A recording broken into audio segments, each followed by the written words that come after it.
हे पहा, मी मंत्री असताना काही लोक माझ्या उजेडात विरोधात गेले, काही लोक अंधारात विरोधात गेले, पण मी एक सर्वसामान्य कुटुंबामध्ये असलेला व्यक्ती आहे आणि त्यामुळं मी याची कोणतीही पर्वा करत नाही.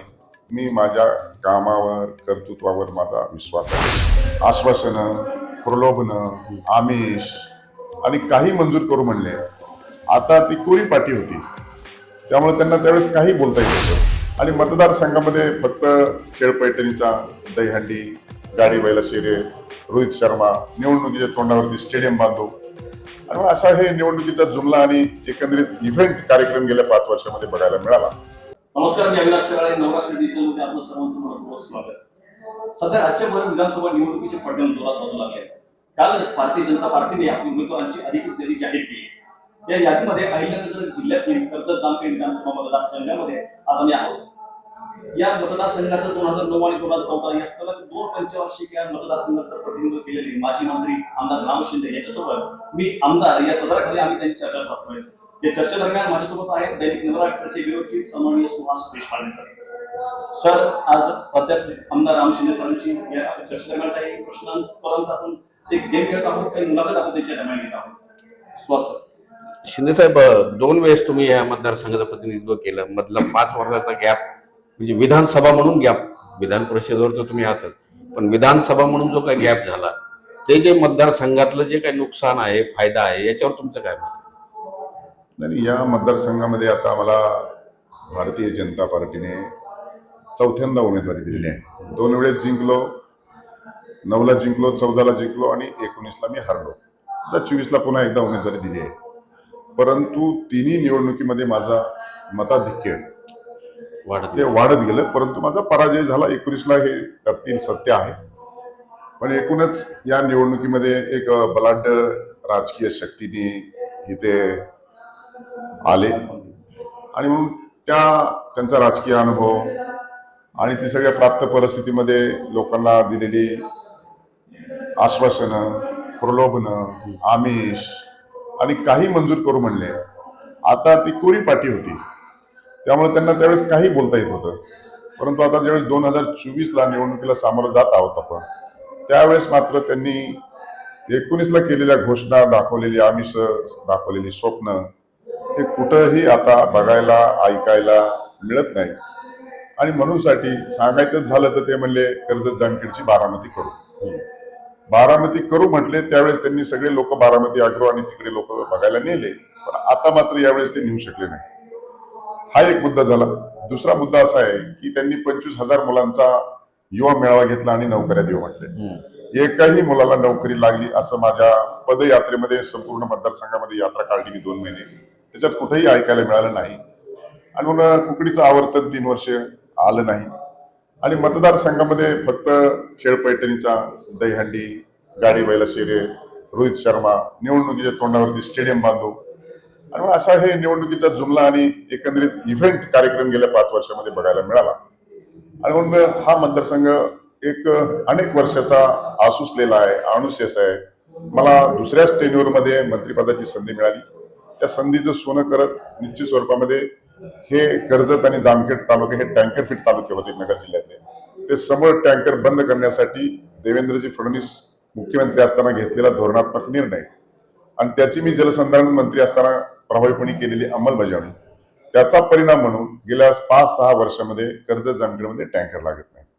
त्याचबरोबर सगळे गाव, वाडे, वस्त्या ज्या महसूल आहेत आणि आयडेंटिफाईड आहेत त्या सगळ्या गावांना डांबरीकरणाचे रस्ते दिले. मग ऍग्रिकल्चर कॉलेज असेल, 400 केवीचा देववाडीचा प्रोजेक्ट असेल, त्याचबरोबर हायवेज निर्माण केले, हायब्रिड मध्ये 200 कोटी रुपयाचे रस्ते निर्माण केले. हे सगळं करत असताना देखील माझा पराजय झाला. आणि म्हणून यांनी खोटं बोलले आणि या निवडणुकीला मात्र आता कोरी पाटी नाही, त्यांना 5 वर्षात काय केलं ते सांगावं लागेल. मी आता सांगितले की तुम्हाला खेळपैठणीचा, बैलगाडा शर्यत, दहीहंडी, रोहित शर्मा याच्याही पुढे जाऊन सगळ्या गावोगाव जाऊन भिंती रंगवलेल्या आहेत. आणि त्या भिंती रंगवल्या, त्याच्यातून नेमकं काय आउटपुट मिळालं या इव्हेंट मधून ते त्यांच्या जीवाला माहिती आहे. त्यामुळे आता जे काही आणि एमआयडीसीचा मुद्दा गाजला, एमआयडीसीचा मुद्दा गाजला तर जे इन्व्हेस्टर आहेत, ज्यांनी पैसा गुंतवलाय आणि त्याच्यात ब्लॅकचा व्हाईट करायचा आहे, अशा लोकांच्या जागेमध्ये एमआयडीसी आणण्याचा घाट घातला. पण हे नियतीलाच मान्य नव्हतं. दरम्यानच्या काळात मी विधान परिषदेवर आलो आणि मी ज्यावेळेस ही फाईल बघितली त्यावेळेस ही MIDC योग्य जागा नसलेली, फॉरेस्टमध्ये असलेली आणि इन्व्हेस्टरसाठीही आपण MIDC करतोय, अशी सगळी प्राप्त परिस्थिती मी संबंधित मंत्री महोदयांच्या निदर्शनास आणली. तात्काळ तो सदोष असलेला प्रस्ताव रद्दबातल केला, नव्याने प्रस्ताव सादर केला आणि आता अंतिम सूचना देखील कुंबळी खांडवी येथे MIDCची काढलेली आहे. नाही, पण त्या MIDC बाबतच त्यांचा असा मुद्दा आहे की ते हायवे पासून लांब आहे, पाण्याचा प्रॉब्लेम आहे त्या भागात आता वगैरे. हायवे पासून लांब आहे, जवळ आहे. आता महाराष्ट्र इंडस्ट्रीयल डेव्हलपमेंट कॉर्पोरेशन आणि त्या विभागाने त्यांना मान्यता दिलेली आहे. बरोबर आहे. तुम्ही कोण सांगणार? ते जे एक्सपर्ट लोक आहेत की RO आहे, जॉईंट CO आहे, हाय पॉवर कमिटी पुढे निर्णय झालेला आहे, त्यांच्या हरकतीला काय अर्थ? सरकारने घेतलेला निर्णय आहे आणि आता सरकार काही एवढे पैसे थोडी वाया घालवणार आहे. बरोबर आहे. त्याच्यामुळे फक्त त्यांना आलेलं अपयश झाकण्यासाठी अशा पद्धतीची टीका करतात ते. आणि रस्ते हा काय मीच MIDC आणणार असं जे म्हटले तर मी आणून दाखवली, त्याच्यामुळे आता त्यांना निवडणुकीमध्ये बोलता येणार म्हणून अशा पद्धतीचं ते माझ्यावरती टीकात्मक उपहासात्मक बोलताय. तुम्ही जसं मीच MIDC आणणार असं म्हटले, तसंच तुम्ही ते मीच म्हणले. कुकडीचं पाणी आणणार असं तुम्ही म्हणाला. हो, मी आणलं. ते कसं म्हणजे आणलं ना. जामखेडपर्यंत कसं हे करणार? हे जामखेड पर्यंत आणण्याचं आश्वासन त्यांनी दिलंय, अच्छा. मी नाही दिलेलं. ते पण लोक प्रश्न विचारतायत आता हम्म. की आम्हाला कुकडीचं पाणी आणून देतो म्हटले होते. आता मी म्हटलं की आता तुम्ही ज्यावेळेस सभेला प्रचाराला येतील त्यावेळेस सांगा की तुम्ही म्हणले होते कुकडीचं पाणी आणतो, त्याचं काय झालं? आता लोक विचारतील. मी कधी म्हटलं नाही, पण जेव्हा केव्हा कुकडीचा प्रश्न किंवा पाण्याचा प्रश्न सोडवायचा असेल त्यावेळेस भूमिपुत्रच लागेल, त्यालाच चहाड असते आपल्या भागातले प्रश्न सोडवायची. आणि म्हणून मला ज्यावेळेस शक्ती, ताकद आणि मी त्या पदावर बसेल त्यावेळेस सर्वतोपरी प्रयत्न मी त्यासाठी करेल. पण हे पुणे जिल्ह्यातले आमदार आहेत, त्यांनी रेग्युलर आवर्तन सोडलं नाही. ते काय भाषा करतात पाणी आणायची? कुकडे आणि पुणे हे तर समीकरणच आहे. मग ते आपल्या सर्वांना माहिती आहे. कर्जतला ज्या भागापर्यंत पाणी येतं तिथे सुद्धा बरीचशी बोंब झाली यावेळेला गेल्या काही वर्षात तिथं. ज्यांनी 15 वर्ष सुधारित प्रशासकीय मान्यता मिळू दिली नाही, मी आमदार झाल्यानंतर, मंत्री झाल्यानंतर 4,000 कोटी रुपयाला सुधारित प्रशासकीय मान्यता मिळवून दिली. बरोबर. यांनी शरद पवार साहेबांनी शिवाजीराव नागवणेंच्या पुतळ्याच्या उद्घाटनाला श्रीगोंद्याला आले त्यावेळेस सांगितलं की तो बोगद्याचं जे काम आहे 315 कोटीचं 16 किलोमीटरचं, हे काम 15 दिवसात सुरू होईल. त्याचं काय झालं हे रोहित पवारांनी उत्तर दिलं पाहिजे. आता राम शिंदे लोकप्रतिनिधी म्हणून गेले 10 वर्ष मी त्यांची कारकीर्द पाहिलेली आहे. त्यातही गेले 5 वर्ष मागची मंत्रिपदाची कारकीर्द मी पाहिली आहे. ह्या 10 वर्षानंतर आणि त्यातही मंत्रिपदाच्या कालावधीनंतर असं काय घडलं होतं की कर्जत आणि जामखेड मधले काही लोक तुम्हाला सोडून गेले आणि आता असं काय घडलं की ते पुन्हा आले तुम्हाला भेटायला? हे पहा, मी मंत्री असताना काही लोक माझ्या उजेडात विरोधात गेले, काही लोक अंधारात विरोधात गेले, पण मी एक सर्वसामान्य कुटुंबामध्ये असलेला व्यक्ती आहे आणि त्यामुळं मी याची कोणतीही पर्वा करत नाही. मी माझ्या कामावर, कर्तृत्वावर माझा विश्वास आहे आणि त्यामुळं 2 आमदारांमध्ये 19 ते 24च्या दरम्यान तुलना झाली. आता बघा, माझ्याबरोबर प्रवीण घुले, काकासाहेब तापकिरे, मधुकर राळेभात आहेत, परमवीर पांडुळे, नानासाहेब निकत आहेत, अशोक जायभाय आहे, हे सगळे लोक, संजय काशीद आहे. उबाटाचा तर सगळा पक्षच बरखास्त करून भारतीय जनता पार्टीमध्ये विलीन केला. शेवटी 2 आमदारांची तुलना झाली आणि कोण योग्य न्याय देऊ शकतो, कोण सन्मान करू शकतो, कोण आपली प्रतिष्ठा राखू शकतो, याच्यामध्ये माझ्याकडे झुकतं माप आहे. त्यामुळे सगळी लोक सोडून ते माझ्यामध्ये सहभागी झालेत असं मला प्रथमदर्शनी वाटतंय. या सरकारने या जिल्ह्याचं नाव बदलून अहिल्यानगर असं केलेलं आहे. त्यासाठी तुम्ही आणि काही आणखी लोकांनी खूप प्रयत्न केले होते, त्यासाठी संघर्ष केला, तो प्रश्न मार्गी लागला. काय तुमचं मत आहे याच्यावर? माझं मत असं आहे की पुण्यश्लोक अहिल्यादेवी होळकरांचं जन्मगाव या जिल्ह्यात आहे. 299व्या जयंतीच्या निमित्तानं माननीय मुख्यमंत्री एकनाथरावजी शिंदे साहेब आणि उपमुख्यमंत्री आदरणीय देवेंद्रजी फडणवीस साहेब हे त्या जयंतीला मी बोलवले, ते आले आणि मी तिथे प्रस्तावना करत असताना या विषयाची मागणी केली. त्याचं कारण असं होतं की उस्मानाबादचं धाराशिव आणि औरंगाबादचं छत्रपती संभाजीनगर केलं होतं नाव आणि मी मागणी केली आणि मग मागणी केल्याच्या नंतर अशी अचूक मागणी केली. त्यामुळं देवेंद्रजी फडणवीस साहेबांनी सांगितलं की हे देखील करायला पाहिजे. त्यामुळे माझ्या मागणीला त्यांनी दुजोरा दिला. त्याच वेळेस माननीय मुख्यमंत्री महोदयांशी मी व्यासपीठावर मंचावर बोलत होतो. माननीय मुख्यमंत्र्यांना देखील मी ही भूमिका समजावून सांगितली आणि तात्काळ माननीय मुख्यमंत्र्यांनी तशी घोषणा केली. नव्हे तर 16 महिन्यामध्ये अंमलबजावणी झाली आणि म्हणून 40 वर्षानंतर औरंगाबादचं छत्रपती संभाजीनगर झालं, पण 16 महिन्यामध्ये अहमदनगरचं अहिल्यानगर झालेलं आपण पाहिलं.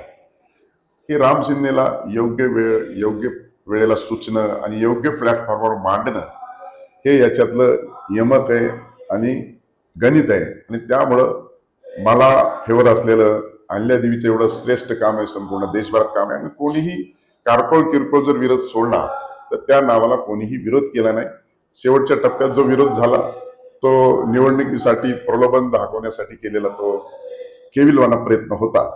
आणि म्हणून ते नाव संपूर्ण देशभरामध्ये आपल्या त्या नावामुळे निश्चित स्वरूपामध्ये आणखी त्या नावाने रोशन आली, प्रतिष्ठा प्राप्त झाली.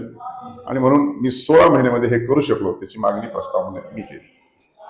तुम्हाला त्याचा आनंद आहे. मी त्या घराण्यात जन्म घेतला, त्या घराण्यातला असल्या कारणानं हे 2 नावं झाली आणि हे व्हावं अशी मागणी केली. मुख्यमंत्र्यांनी सरकारने ती मान्य केली, केंद्रातल्या सरकारने देखील त्याला मान्यता दिली. तुम्हाला मतदारसंघातून आता बाहेर नेतात, कारण तुम्ही भाजपचे जिल्ह्याचे नेते म्हणून तुमच्याकडे पाहिलं जातं. 5 जणांची नावं जाहीर झाली, परंतु जागा वाटपात 3 जागा भाजपच्या कमी झाल्या. भाजपची संख्या वाढणार कशी? मला असं वाटतं की पहिली यादी भारतीय जनता पार्टीची जाहीर झालेली आहे आणि त्यात 5 नावं देखील जाहीर झालेली आहेत. त्याच्यात माझं देखील नाव आहे. मला वाटतं आता भारतीय जनता पार्टीची पार्लमेंटरी जे काही बोर्ड आहे त्याच्यामध्ये निर्णय होतो. शेवटी वरिष्ठ लेवलवर आता 2 पक्षाचं सरकार होतं, 3 पक्षाचं सरकार झालं. त्याच्यामुळे मेरिट बेसिसवरती किंवा स्ट्राईक रेटवरती जे काही तिन्ही पक्षांना शेवटी मान सन्मानाचं स्थान द्यावं लागेल. त्यासाठी काही झालं असेल तर मला माहीत नाही. शेवटी मी माझं पूर्ण लक्ष कर्जत आणि जामखेडवरती कॉन्सन्ट्रेट केलेलं आहे. मी विधान परिषदेचा आमदार असताना देखील माझ्या या कर्जत जामखेडमधली जनतेच्या इच्छा होत्या, पदाधिकाऱ्याची इच्छा होती, नेत्याच्या इच्छा होत्या की तू निवडणूक लढली पाहिजे. आणि त्या दृष्टिकोनातून माझा प्रयत्न आहे. त्यामुळे नक्की वरिष्ठ पातळीवरती या संदर्भात कोणती जागा सोडली आणि कोणती जागा धरली आणि का सोडली हे मला माहीत नाही. आणि माहीत असं कारण नाही, कारण मी काही काळापूर्वी त्या कोर कमिटीमध्ये होतो, जनरल सेक्रेटरी होतो. पण आता मी तिथे नाहीये. मी त्याचा स्टार प्रचारक देखील होतो, प्रवक्ता देखील आहे. परंतु मी सांगितलं की मला आता या निवडणुकीकडे लक्ष द्यायचंय आणि त्यासाठी मला कुठलीही जबाबदारी देऊ नये. ज्यांना उमेदवारी मिळाली नाही ते नाराज होऊ शकतात, हे समजू शकतो.